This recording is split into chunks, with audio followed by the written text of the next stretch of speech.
आप सभी। I hope आप सबकी सीटेट की प्रिपरेशन बहुत अच्छी चल रही होगी। You know that very well कि आप लोगों का सीटेट का एग्जामिनेशन 7 जुलाई को है और आज है हमारे 29 जून।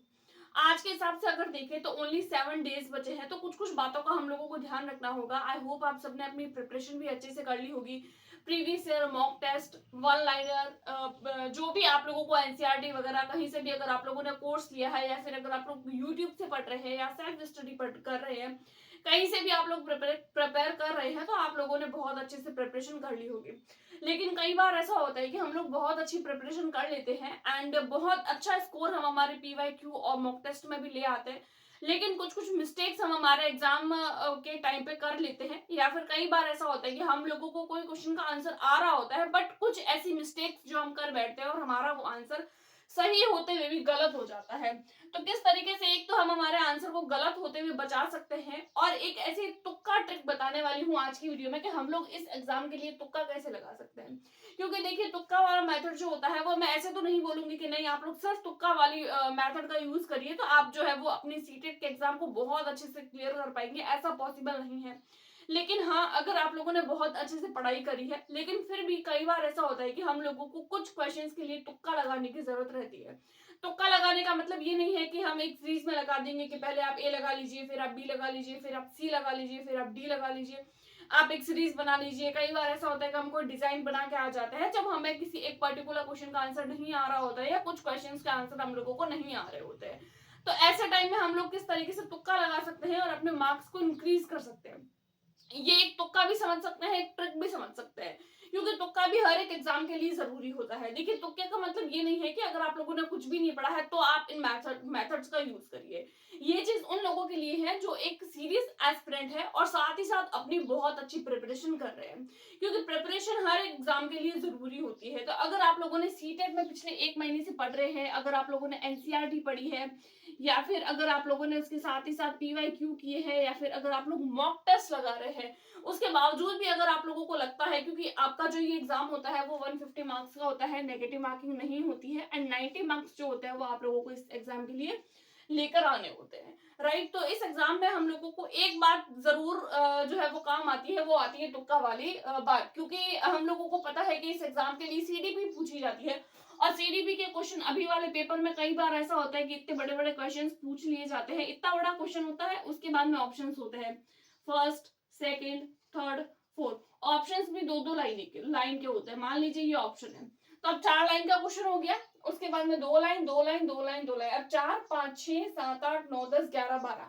1 मिनट का टाइम होता है एक क्वेश्चन के लिए, और 12 लाइनें। अब 12 लाइनें 1 मिनट के अंदर पढ़ना, क्वेश्चन को पढ़ना, ऑप्शंस को पढ़ना, ऑप्शन के बेस्ट आंसर तक पहुंचना, फिर उस क्वेश्चन को फिल करना, देन ओएमआर भरना। तो ऐसे में हम लोगों के लगभग जो है वो 2 से ढाई मिनट का समय लग जाता है, 2 से ढाई मिनट का, कई बार 3 मिनट का। तो ऐसे में क्या होता है कि हम लोगों के कुछ कुछ क्वेश्चंस छूट जाते हैं, हम टाइम मैनेज नहीं कर पाते हैं, और साथ ही साथ हम लोगों के कई बार ऐसा होता है कि कुछ कुछ क्वेश्चंस, पर्टिकुलर क्वेश्चंस हम लोगों को नहीं आ रहे होते हैं, क्योंकि प्रिपरेशन तो हम सब कर लेते हैं, बट कई बार कुछ कुछ ऐसी चीजें होती है जो हम लोगों के रह जाती है, हम लोग अच्छे से नहीं पढ़ पाते, तो हम लोग उन क्वेश्चंस का आंसर को सॉल्व नहीं कर पाते।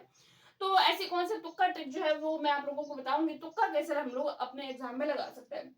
तुक्के की ट्रिक ये होने वाली कि जिससे आप लोग जो है वो ध्यान देंगे कि आप लोगों के 30 से 40 मार्क्स जो है वो ऐसे ही बढ़ जाएंगे। आप लोगों के पास में अभी भी 7 दिन है, 7 दिन के अंदर भी अगर आप लोग ट्राई करते हैं तो आप देखेंगे कि इस तुक्का ट्रिक से ही आप लोगों के मार्क्स जो है वो इंक्रीज हो रहे हैं जब आप लोग पीवाईक्यू या मॉक टेस्ट लगाएंगे। सबसे पहले तो आप लोगों को ध्यान रखना है कि अगर कोई भी क्वेश्चन आप लोग पढ़ रहे हैं, क्योंकि देखिए आपका जो पेपर है वो 150 मार्क्स का होता है, 150 मार्क्स का पेपर होता है, जिसमें आप लोगों के जो पेपर होता है वो 2 पार्ट्स में डिवाइड रहता है, 75 एंड 75। अब इसमें 75 मार्क्स जो होते हैं वो कंटेंट के होते हैं, देन 75 मार्क्स जो होते हैं वो आप लोगों के पेडागोजी के होते हैं। पेडागोजी वाले पोर्शन में हम लोगों को मेन जो होती है वो साइकोलॉजी, पेडागोजी, एनसीएफ, आरटी, इन सब चीजों के बारे में पढ़ना होता है, और कुछ स्पेशल जो थियोरिस्ट होते हैं या फिर जो साइकोलॉजिस्ट होते हैं उनकी थियोरीज पढ़नी होती है। तो ऐसे में हम लोगों को ध्यान रखना है कि जब हम पेडागोजी को सॉल्व कर रहे हैं, तो पेडागोजी को सॉल्व करने का सबसे बेस्ट तरीका होता है, आप लोगों को ऑप्शन चूज करना है चाइल्ड सेंटर्ड वाला। मान लीजिए आप लोगों को ये एक पर्टिकुलर क्वेश्चन पूछ लिया गया है, अब आपको इस क्वेश्चन का आंसर नहीं आ रहा है, मान लीजिए, तो आप क्या करेंगे, आप लोग क्या करते हैं कि क्वेश्चन में नहीं पढ़ते कि क्वेश्चन पढ़ा, ऑप्शंस पढ़े, अब मुझे इस क्वेश्चन का आंसर नहीं आ रहा है तो मैं मैं क्या करता हूँ, इसका ए बी सी डी इन चारों में से कोई भी एक लगा देता हूँ। नहीं, उस टाइम पे आप अपनी मर्जी से उस ऑप्शन को मत लगाइए, बल्कि उस टाइम पे आप एक पर्टिकुलर कोई एक प्रॉपर वे को फॉलो करिए कि आप इस क्वेश्चन को किस तरीके से सॉल्व कर सकते हैं। जैसे मान लीजिए ये क्वेश्चन है, अब यहाँ पर ये 4 ऑप्शन दे रखे हैं, अब 4 ऑप्शन में कंफ्यूजन है। मान लीजिए आप लोगों को 2 ऑप्शन में कंफ्यूजन है, एक बी में और सी में। कब मैं बी लगाऊं एंड सी लगाऊं, दोनों ऑप्शन एक जैसे, तो वहां पर आप लोग देखिए चाइल्ड सेंटर्ड वाला ऑप्शन आप लोगों को कहाँ दिख रहा है, जहां पर बच्चा एक्टिव है, जहां पर बच्चा काम कर रहा है, जहां बच्चे को ज्यादा, कई बार ऐसा होता है कि कोई एक क्वेश्चन पर्टिकुलर क्वेश्चन होता है जिसमें जो है वो कोई भी एक क्वेश्चन है, अब उसमें इस ऑप्शन में भी चाइल्ड सेंटर्ड की बात करी गई होती है एंड इस ऑप्शन में भी चाइल्ड सेंटर्ड की बात करी होती है। तो ऐसे में आपको ध्यान रखना है कि चाइल्ड सेंटर्ड तो अब दोनों में है। हम सोचते हैं कि हमें तो चाइल्ड सेंटर्ड वाला ऑप्शन चूज करना है, लेकिन हमारे पास में तो दोनों ही चाइल्ड सेंटर्ड वाले। तो ऐसे समय में हम लोग क्या कर सकते हैं, तो ऐसे टाइम पे आप लोग ध्यान रख सकते हैं, चाइल्ड सेंटर्ड का मतलब है ऐसी चीज जिसमें बच्चा जो है एक तो एक्टिव हो। उस टाइम पे आप लोग अपने टैग वर्ड्स को ध्यान में रखें, टैग वर्ड्स को ध्यान में रखें। बच्चा एक्टिव है, बच्चा काम कर रहा है, बच्चा क्वेश्चंस पूछ रहा है, बच्चा जो है वो हस्तपरक काम कर रहा है, अपने हाथों से काम करने की कोशिश कर रहा है, बच्चा एक्टिव है क्लासरूम के अंदर, ज्यादा से ज्यादा क्वेश्चन, ज्यादा से ज्यादा क्लासरूम के अंदर मस्ती करने की कोशिश कर रहा है। जो भी एक्टिविटी वो बच्चे द्वारा की जा रही है, अगर कोई भी बच्चा कोई भी एक्टिविटी कर रहा है तो मतलब वो आपका ठीक हो जाएगा। तो कोई भी क्वेश्चन का आंसर, अगर 2 ऑप्शन में आप लोगों को कंफ्यूजन हो रही है, तो एक ही बात का ध्यान रखें, चाइल्ड सेंटर ढूंढे। लेकिन दोनों ही ऑप्शन में चाइल्ड सेंटर्ड है तो टैग वर्ड का ध्यान रखें। टैग वर्ड मैंने भी मेरे चैनल पर करवाए हैं, 8 सब्जेक्ट्स के 8 मैंने जो है वो अपने चैनल पर टैग वर्ड्स में आप लोगों के साथ में डिस्कस कर चुकी हूँ, उसको भी आप लोग देख सकते हैं, अदरवाइज कहीं और से भी देख सकते हैं। तो आप लोगों को बेनिफिशियल ही होंगे वो चीज। तो टैग वर्ड को आप लोग जरूर से पढ़ें। उसके बाद में आता है नॉट वाले क्वेश्चन। देखिए सबसे ज्यादा कंफ्यूजन अगर हमें किसी चीज में होती है तो वो होती है हमारे नॉट वाले क्वेश्चन। नॉट वाले क्वेश्चंस जो होते हैं, जैसे होता है ना कि कौन सी ऐसी क्रिया है जो हमें कक्षा में नहीं करवानी चाहिए, या ऐसा कौन सा ऑप्शन है जो इस ऑप्शन इस क्वेश्चन के बेसिस पर गलत हो सकता है, तो ये होते हैं नॉट वाले क्वेश्चन।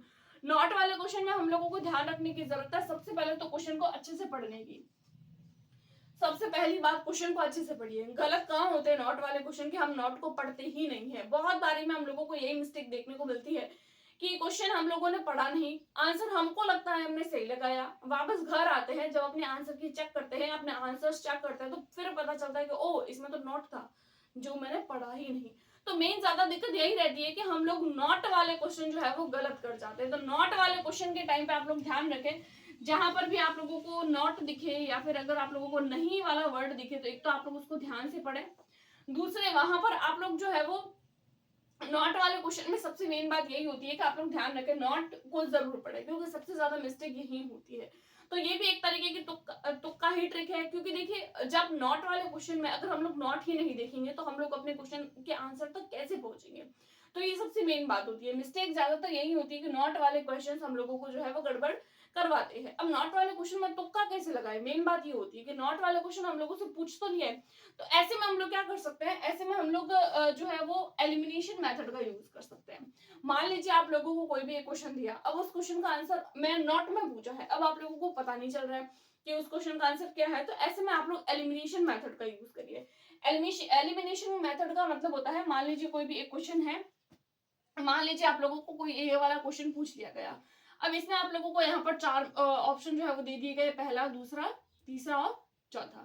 4 क्वेश्चन आप लोगों को ऑप्शंस जो है वो दे दिए गए। अब मान लीजिए ये ए ऑप्शन है, ये बी ऑप्शन है, ये सी ऑप्शन है और ये डी ऑप्शन है। अब इन चारों में से मान लीजिए आपको नहीं पता चल रहा है कि ये नॉट वाला क्वेश्चन है, मान लीजिए ये नॉट वाला क्वेश्चन है, क्वेश्चन में आप पूछ लिया कि कौन सी चीज नहीं है। अब नॉट वाले क्वेश्चन में आप लोगों को आंसर समझ नहीं आ रहा है कि इस क्वेश्चन का आंसर क्या हो सकता है, तो आप ऑप्शंस को पढ़िए। क्वेश्चन तो समझ में नहीं आया, हाँ इतना पता है कि नोट में पूछा है, अब आंसर को पढ़ रहे हैं, आंसर भी समझ में नहीं आ रहा है क्या करना है, तो आप चारों में से बेस्ट आंसर को चूज करने की मत कोशिश करिए, आप उस टाइम पे एलिमिनेशन मेथड का यूज करिए। एलिमिनेशन मेथड का मतलब होता है कि आप उस टाइम पे ये करिए कि वो क्वेश्चन को ढूंढने की कोशिश करिए या वो ऑप्शन को ढूंढने की कोशिश करिए जो गलत है, गलत वाले ऑप्शन को चूज करिए। मान लीजिए आप लोगों ने जो है वो टैग वर्ड्स ध्यान में रखे हैं, चाइल्ड सेंटर्ड एक्टिविटीज को ध्यान में रखा है, नॉट वाली चीज को आप लोग पढ़ रहे हैं, एलिमिनेशन मेथड का आप लोग यूज कर रहे हैं, इन सबको यूज करते हुए आप लोग ध्यान में रखें। मान लीजिए नॉट वाला क्वेश्चन आया, अब आपको पता नहीं चल रहा है, तो आप लोग देखेंगे पहले आप लोगों ने ए वाला ऑप्शन पढ़ा, अब जब आप लोगों ने वापस जो है वो अपने माइंड में रिमाइंड किया कि मैंने टैग वर्ड्स पढ़े थे, चाइल्ड सेंटर्ड एजुकेशन पढ़ी थी, उस हिसाब से ए तो नहीं होना चाहिए। ए तो हर हालत में नहीं है, क्योंकि ए जो है वो टैग वर्ड के बेसिस पर ही गलत है। उसके बाद में जब आप लोगों ने बी पढ़ा तो बी भी आप लोगों को नहीं लगा। अब आपको कंफ्यूजन होगी सी और डी में कि सी और डी में कौन सा नहीं हो सकता है। तो उस समय पे आप अगेन से अपने टैग वर्ड्स को ध्यान में रखिए। टैग वर्ड को ध्यान रखने पर आप अपने तुक्के तक पहुंच सकते हैं। या फिर तो आप लोगों को ए लगाना होगा, सी लगाना होगा, या फिर डी लगाना होगा। तो इन दोनों में से कोई भी आप एक ऑप्शन चूज कर सकते हैं। अब तुक्का लगाएंगे तो उसमें सही होने के चांसेस भी 50% रहते हैं और गलत होने के चांसेस भी 50% रहते हैं। लेकिन ये वो मेथड्स होते हैं, ये वो तरीके होते हैं जिस बेसिस पर आप अपने मार्क्स को इंक्रीज कर सकते हैं। उसके बाद में हम लोग देखते हैं ऑल एंड बोथ वाले। देखिए जो हमारी पेडागोजी होती है उसमें कुछ इसी तरीके के क्वेश्चंस पूछे जाते हैं, जैसे इस तरीके से होते हैं। और जो पेडागोजिकल क्वेश्चंस होते हैं वो मैक्सिमम इस तरीके के होते हैं। कई बार हम लोगों से ऐसे क्वेश्चंस पूछ लिए जाते हैं, हम लोग अपने आंसर तक नहीं पहुंच पाते। तो ऐसे में ध्यान रखिए, अगर आप लोगों को बिल्कुल भी नहीं आ रहा है, ऐसे अगर आपको आ रहा है तो आप अपने आंसर को लगा दीजिए। अगर आप लोगों को नहीं आ रहा है तो आप इस बात का ध्यान रख सकते हैं, तो आप इस तुक्के का यूज कर सकते हैं। किस तरीके से यूज कर सकते हैं, मान लीजिए आप लोगों ने क्वेश्चन पढ़ लिया, टाइम आपके पास में है नहीं, टाइम बहुत कम है। अगर आप लोग क्वेश्चन को पढ़ेंगे, आंसर को पढ़ेंगे, ऑप्शंस को पढ़ेंगे, फिर आंसर को एलिमिनेट करेंगे, फिर आप लोग अपने टैग वर्ड्स को अगेन से याद करेंगे, लेकिन फिर भी आप अपने आंसर तक पहुंच नहीं पाओगे। तो ऐसे में आप लोग क्या कर सकते हैं, मान लीजिए आप लोगों के पास में 10 क्वेश्चन है और सिर्फ 2 ही मिनट है आप लोगों के पास में क्वेश्चन को सोल्व करने का और अपने ओएमआर को भरने का, यानी कि 10 क्वेश्चन सॉल्व भी करने हैं और 10 क्वेश्चन के लिए ओएमआर भी पढ़नी है। तो उस टाइम पे आप लोग क्या अपने क्वेश्चन को पढ़ने बैठेंगे तो सिर्फ एक क्वेश्चन सॉल्व कर पाएंगे, लेकिन हम लोगों को 10 क्वेश्चन सॉल्व करने हैं। तो ऐसे में हम लोगों को क्या करना है, ध्यान रखना है। अगर आप लोगों को ऑप्शंस में ऑल ऑफ अबव वाला ऑप्शन दिख रहा है, बिना सोचे समझे जो है वो उसको टिक कर लीजिए। या फिर आप लोगों को बोथ वाला क्वेश्चन दिख रहा है तो आप लोग उसको भी टिक कर सकते हैं, क्योंकि बोथ वाले options and all of the above वाले ऑप्शंस मैक्सिमम टाइम राइट होने के चांसेस ज्यादा रहते हैं। तो ये बात का ध्यान रखें, ऑल वाले ऑप्शंस एंड बोथ वाले ऑप्शंस, दोनों ऑप्शंस के राइट होने के चांसेस ज्यादा रहते हैं। उसके बाद में हम लोग देखते हैं लॉन्ग आंसर, सबसे लास्ट में। तुक्का लगाने का सबसे बेस्ट तरीका सीटेट के लिए यही है, क्योंकि मैंने भी मेरे एग्जाम टाइम में ये कुछ स्ट्रेटेजी थी जिसको फॉलो किया था। अगर आप लोग इन बातों का ध्यान रखते हैं ना, देखने में तो बहुत हल्की फुल्की लगती है कि नहीं ऐसा कोई तुक्का थोड़ी ना लगता है, लेकिन ये चाइल्ड सेंटर कोई तुक्का नहीं समझ सकते, आप एक तरीके का मेथड समझ सकते हैं अपने सीटेट के एग्जाम को हिट करने का। राइट, टैग वर्ड्स, नॉट वाली, क्योंकि ये सारी चीजें होती है। आप लोग अगर किसी भी जो है वो स्टूडेंट के पास में चले जाइए जिन्होंने सीटेट का एग्जाम दिया है, आप उनसे पूछिएगा कि क्या उन्होंने इन सब चीजों को फॉलो किया था, तो वो बोलेंगे 100% ये सारी चीजें हमारे सीटेट के एग्जाम के लिए काम आती है।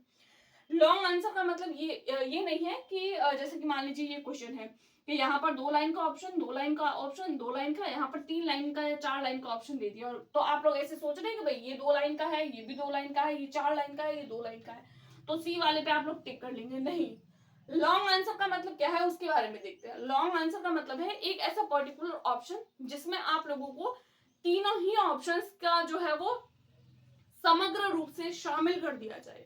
इसका मतलब ये है कि अगर आप कोई भी एक ऑप्शन चूज कर रहे हैं तो अब आप लोग अपने आंसर तक नहीं पहुंच पा रहे हैं, तो ऐसे में आप लोग क्या करेंगे, उस ऑप्शन को ढूंढिए और उस ऑप्शन को ढूंढने के बाद में आप देखिए कि मान लीजिए आप लोगों को 4 ऑप्शंस में कंफ्यूजन हो रही है, 4 ऑप्शन में से एक भी आंसर आप लोगों को नहीं पता चल रहा है कि क्या ऑप्शन इसका बेस्ट हो सकता है। तो ऐसे में आप लोग क्या कर सकते हैं, अपना आंसर बेस्ट चूज करने के लिए आप लोग देखिए क्वेश्चन पूछा है, ए ऑप्शन भी सही लग रहा है, बी ऑप्शन भी सही लग रहा है, सी भी सही लग रहा है, डी भी सही लग रहा है, लग तो चारों सही रहे हैं। अब उस टाइम पे आप लोग तुक्का वाला मेथड यूज करिए। लॉन्ग आंसर का मतलब ये नहीं है कि 2 की जगह 3 लाइन है मतलब सही हो गया, नहीं। लॉन्ग का मतलब ये है कि जो बाकी तीनों ऑप्शन है क्या उन तीनों का सार हमारे उस एक पर्टिकुलर ऑप्शन में दिया गया है या नहीं। अगर उन तीनों का ही सार किसी एक, कई बार ऐसा होता है कि जो तीनों ही चीजें होती है, सारी चीजें होती है, वो किसी छोटी सी लाइन में दे देते हैं। अब वो दिखने में तो छोटी सी लाइन होती है, लेकिन आंसर वो सही होने के चांसेस ज्यादा रहते हैं। तो ये आप लोग इस तरीके से अपने लॉन्ग आंसर के मेथड को यूज कर सकते हैं। अगर आप लोग इन बातों को फॉलो करते हैं तो आप लोग अपने मार्क्स को काफी हद तक इंक्रीज कर सकते हैं। 30 से 40 मार्क्स आप लोगों के इंक्रीज हो जाएंगे। Child centre, tag words, not वाला answer, all, both, elimination methods and long answer. और ध्यान रखें अपने पैरागोजिकल पोर्शन के लिए स्पेशली ध्यान रखें child centred and tag words. ये आंसर जो होते हैं वो आप लोगों को काफी हेल्प करते हैं आपके मार्क्स को इंक्रीज करने के लिए। तो ये छोटी सी वीडियो थी। अगर आप लोग सीटेट के लिए प्रिपेयर कर रहे हैं तो प्लीज चैनल को सब्सक्राइब करके प्लीज वीडियो को लाइक कर दीजिए और अभी तक जो है वो आप लोगों की प्रिपरेशन नहीं करी है तो अभी भी आप लोग PYQ कर सकते हैं या फिर जो है वो जो है वो वापस से एनसीईआरटी को रिवाइज कर सकते हैं। तो आज की इन्फॉर्मेशन आई होप आप सबको पसंद आई होगी। Do like, subscribe and share. Thanks for watching.